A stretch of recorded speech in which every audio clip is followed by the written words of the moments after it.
Any of you know what an overture is? You heard that word before? An overture. An overture is the piece of music that comes right at the beginning of a musical or a movie that the kind of director and the composers put at the beginning to set the tone in your ears for everything that you're going to see with your eyes. That's what the overture does. It's that piece of music. But as well as setting the tone for the movie or the musical, they're also kind of dropping little seeds into your ears of the melodies that are going to come up later on in the movie. The idea is that you hear them a little bit at the beginning, and then you hear the full song later on, in the hope that when you leave, you're singing it in your own head. Let me give you some examples. Any of you seen Hamilton, the musical? Josh Hamilton, who lives with us, made me watch it 2 weeks ago. I think he thinks it's his movie because it shares his surname. But at the beginning of Hamilton, you get this great piece called Alexander Hamilton, and it's got a repeated line that goes, "I am not throwing away my shot. I am not throwing away my shot." You know that bit? You didn't know I was a rapper, did you? I can spit. But that comes up again and again throughout the movie. I'm not throwing away my shot. I'm not. And you hear it in a little bit, and then you get the whole song, and then you are rapping your way to bed when you've finished the movie. Another one is, some of you like Les Mis. Any Les Mis fans? Kind of splits the room.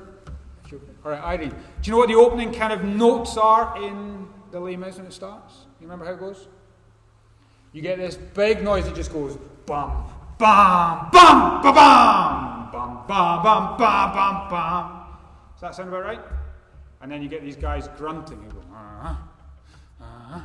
It is actually quite a good musical. It sounds terrible for my rendition. But that sets the tone. You've got men grafting, working as slaves. And this kind of melodies in the overture come back again and again and again throughout the whole music. I watched a little bit of Bad Boys this week. Great movie, not if you're under 18. But the opening notes, before you see anything, it's just the kind of opening credits. You get that great riff. Bam, bam, bam, bam, bam, bam. Bam, bam, bam, bam, bam, bam. And it's so good. And again, that comes up at all the kind of critical moments of the movie where you hear a little bit, and then you're going to bed humming the riff. Now, get that in your head. Overtures, setting the tone, and dropping little melodic seeds that you're going to hear again and again and again. This morning we're looking at just 2 verses in Romans chapter 1. They're Romans chapter 1, verses 16 and 17. This is Paul's overture. This is the theme of his letter. This is the tone of what he's going to say. This is what he wants you singing once you've finished listening. This is it. Look in your Bibles, Romans 1, 16 and 17. He says, "For I am not ashamed of the gospel, for it is the power of God that brings salvation to everyone who believes, first to the Jew and then to the Gentile. For in the gospel, the righteousness of God is revealed, a righteousness that is by faith from first to last. As it is written, the righteous shall live by faith." That's the overture. In that is little melodies that you are going to hear again and again and again as we work through this letter over the next couple of months. And all I want to do this morning is pick up 3 of the riffs, 3 of the melodies in those 2 verses, and help us recognize them. I want to plant them in your lugs like a little earworm. I want them to become sticky music, so that when they come up next week and the week after, you're going, I remember that. Bum, bum, bum, bum, bum, bum. All right? So I'm going to show you 3 things. We're going to go the gospel of God, the power of God, and then the righteousness of God. And we're going to run through those 3 melodies this morning. All right? You with me? Here's the first one then. The gospel of God. Read again. Romans chapter 1, verse 16. He starts by saying, "For I am not ashamed of the gospel." We're going to come back to that idea of ashamed at the end. I want you to grab that word, gospel. Gospel means good news. So the tone of his overture is what? It's not Eeyore singing some depressive lament in Winnie the Pooh. It's upbeat, it's good news.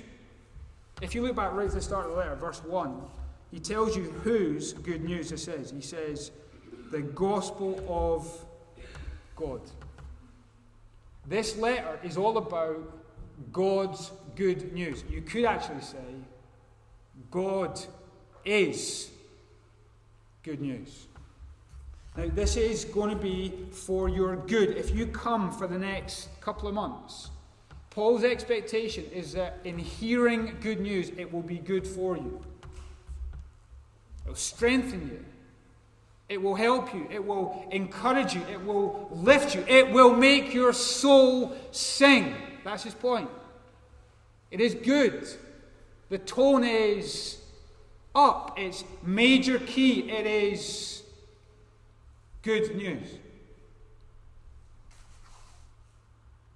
Do you need some good news? We do, don't we? For so many of us, our lives have been defined by bad news. So if your life was a movie or a musical, what would the tone of your overture be? So often it would be pretty sad, pretty somber. It's been a bad diagnosis from a doctor, a bad report in a news feed, a bad result in your betting app, a bad statement from your bank, a bad example from your family, a bad history of substances, a bad dictator announcing war. Life is bad news, so often, isn't it? Here's why so many of us at GCC have come to love God. He's the God who brings good news. He's writing to you. He is speaking to you today to give you good news. And his expectation is that as you hear this melody repeating all the way through Romans, it will be cleansing for your conscience. It will be peace for your brokenness. It will be hope for your hopelessness. It will be life for your fear of death. It will be safety for your suffering. It will be community for your loneliness. This is the gospel of God, the good news of God. It's going to come up again and again. Dum, bum, bum, bum, bum, bum. You're going to hear it. And I promise you're going to love it. Right, let's keep going. Gospel of God. The next one is, the next melody, the next riff that comes is the power of God. Look at it again, verse 16. Not ashamed of the gospel, because it's the power of God that brings salvation to everyone who believes. First to the Jew, then to the Gentile. Now we've just said it's the good news of God. But to be honest, the next few weeks are not going to feel like good news. The next couple of bits of Romans, you're going to be told that God is angry with this world. And that we have broken God's laws, and so we are accountable to God's judgment, and so we have earned God's punishment. And we stand before him, even right now, conscious of all that, guilty of all that, without an excuse for all that, and unable to do anything about all that. You and me have a charge sheet, and our Creator sees it. And there's no price we can pay, no religious thing we can do, no excuse we can make, no loophole we can find that will get us off. I need saved, but I am powerless to save. That's where Paul's going to push us in Romans. He's going to get you to the point where you admit any so-called power in us is a disguise. And that weakness is the real us. I don't know, again, about your kind of, if your life was a movie, where does weakness come into it? I think it's fair to say that the circumstances of our lives and the consequences of our past lives have left us all feeling pretty weak, powerless. Now, you could legit shout at this moment, Andy, you just made the first point. This is good news! Where's that going? Here's how it flows in Romans. The bad news makes the good news even gooder. Because although I'm powerless to save myself, what you're going to hear again and again is that God is powerful to save us. That although weakness is the real us, God is real power. And he has used his power to save. His power brings salvation. I like to be loud, but if the overture of Romans is about power, I think the amp is turned up to 11. In the overture of Romans, it is power. The drums are driving, the piano is pounding, the bagpipes are blaring. Let's get Scottish. Why? Because God is powerful to save. God does for us what he cannot do for ourselves when we could not do it for ourselves. This is what you're going to hear. These are beautiful words. Paul's going to write this just a little bit later. You see, at just the right time, when we were still powerless, Christ died for us. See, don't believe the lie that Christianity is about you doing something for God. It is not. It's about God doing something for you. You do not have to pull yourself together, get yourself cleaned up so that you can come at him. It's not about you doing something powerful. It is about you receiving the power of God. A big difference. So here's the two melodies so far. The good news, the gospel of God. The power of God. But what we're going to see in the third one is that power is not just something you see in him. It's something that he uses for you. Even in you. Alright, so here's the third one. Gospel, power, final one, righteousness. Have a look at verse 17. You need to follow the flow. So it's good news. That's God's power. But what for? Verse 17. For in the gospel, the righteousness of God is revealed. A righteousness that is by faith from first to last, just as is written, the righteous will live by faith. Now, this is the big reveal. Did you notice that word? You could call this the Romans reveal. This is the major melody in the musical. The righteousness of God. But before we get to that, I want us to grab that word reveal. It's quite a scary word, isn't it? So imagine your life doesn't just have an overture, but your life is a musical or a movie, and we project it from this screen on here for all of us to see all of you. The big reveal. Now, there would be some bits that you would love us all to see. There'd be bits where you'd be saying, oh, don't go to the toilet at this point. This is a good bit coming. There'd be other bits where you're standing in front of the projector like this, making sure that no one sees. Unrighteousness done to us. I don't want you to see. Unrighteousness done by us. I don't want you to see. See, we are not just empty of power. We are full of guilt. And the title written over my musical could be The Unrighteousness of Andy. I don't know what the music would be at that point, but if it's been loud, you can imagine this one being silent.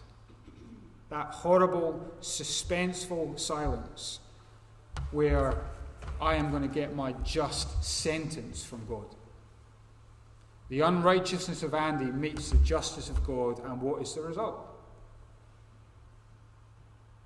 Hell. Here's why this is the big reveal moment in Romans. This is why over the next couple of chapters, although you're going to get some bad news, it is going to make the good news even gooder. Look again at what it says. Verse 17. In the gospel, in the good news, the righteousness of God is revealed. Now here's why I love this, right? This isn't just saying that God is revealing his righteousness to you. It's saying that he is giving his righteousness to you.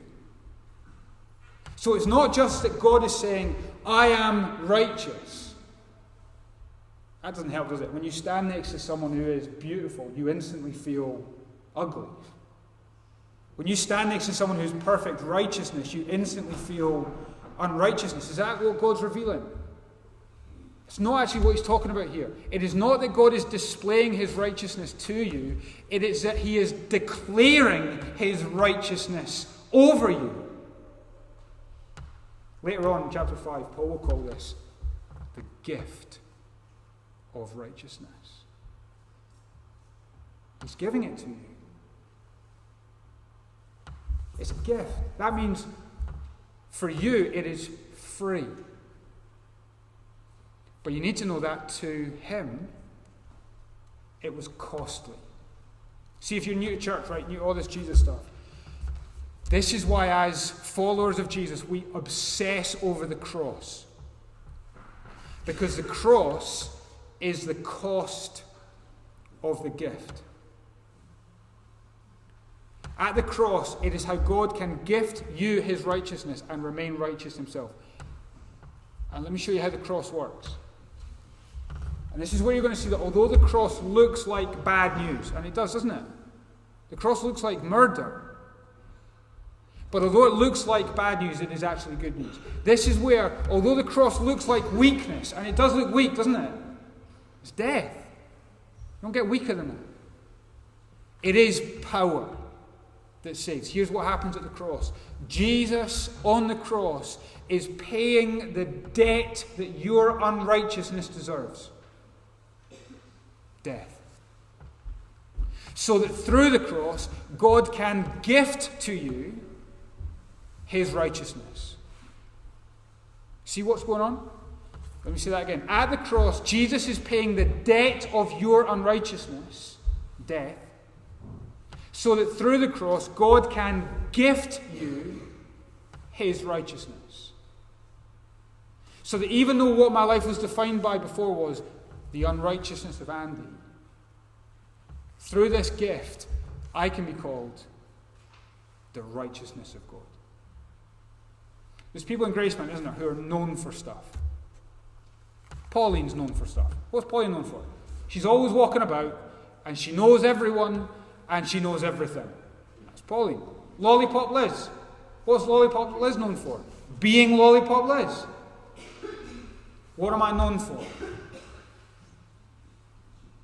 If I have received this gift, God knows me for his righteousness. What an amazing gift. That's why the tone of this bit in Romans, if this is an overture, by chapter 3, Paul says the tone is blessing. You could say happy. The tone is Pharrell Williams singing happy. Because instead of hell, I get righteousness. So, let me summarize the overture. The overture of Romans is the gospel of God is that the power of God gifts you the righteousness of God at cost to the Son of God. You hear that? Let me say that again, because that is good. The good news of God is that the power of God gifts you the righteousness of God at cost to the Son of God.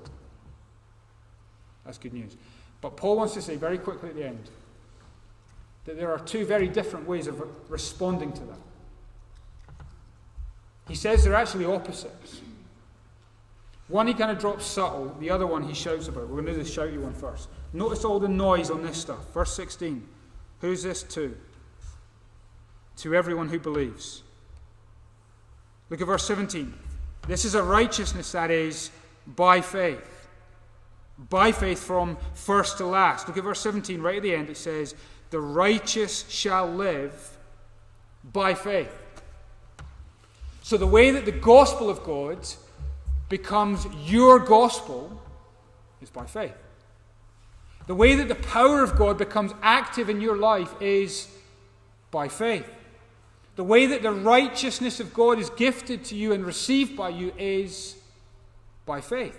What is God's becomes mine by faith. And it's for everyone. But it's only for everyone who believes. So let me ask you a question. Have you believed?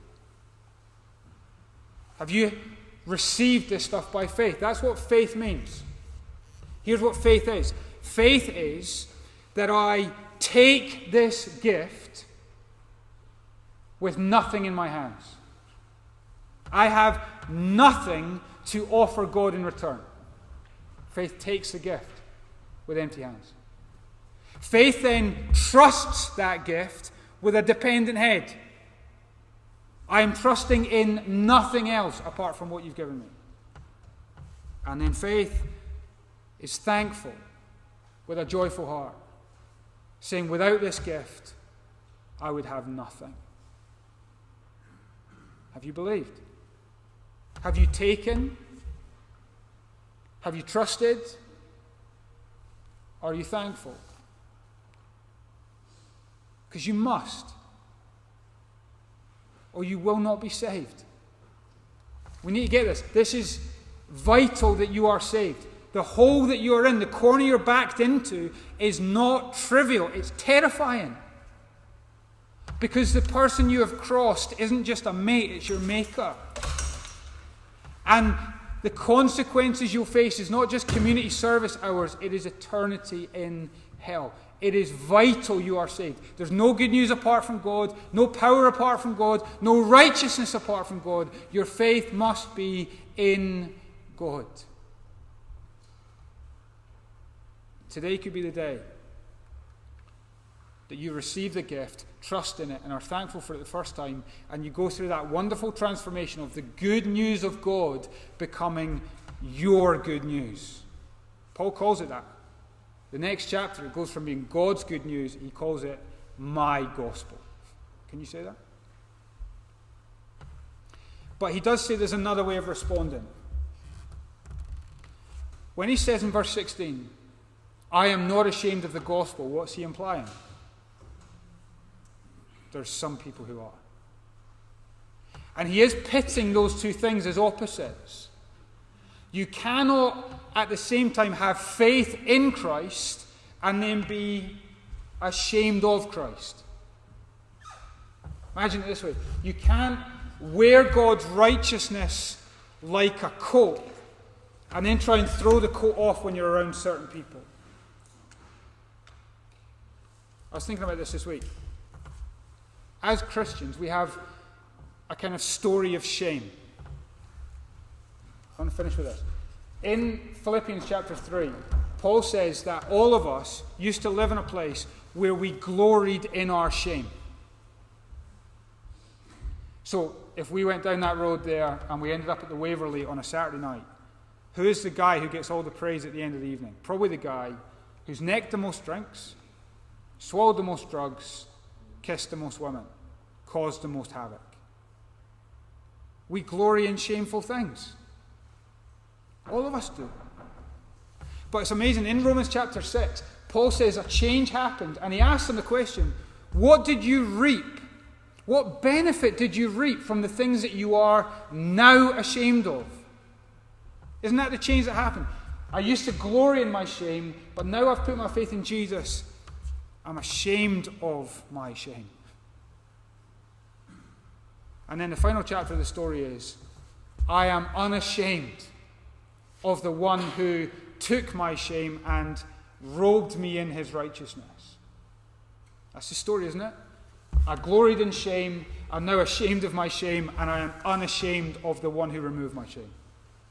What a tragedy it is when I go back to being glorying in the things that are shameful and ashamed of the one who is glorious. Isn't that a tragedy? What does our community need? It needs a community of people who will stand up and say, in a place that is full of people who are desperate for good news, who are covering for weakness, and who are accountable to God, they need people who will stand and say, I'm unashamed.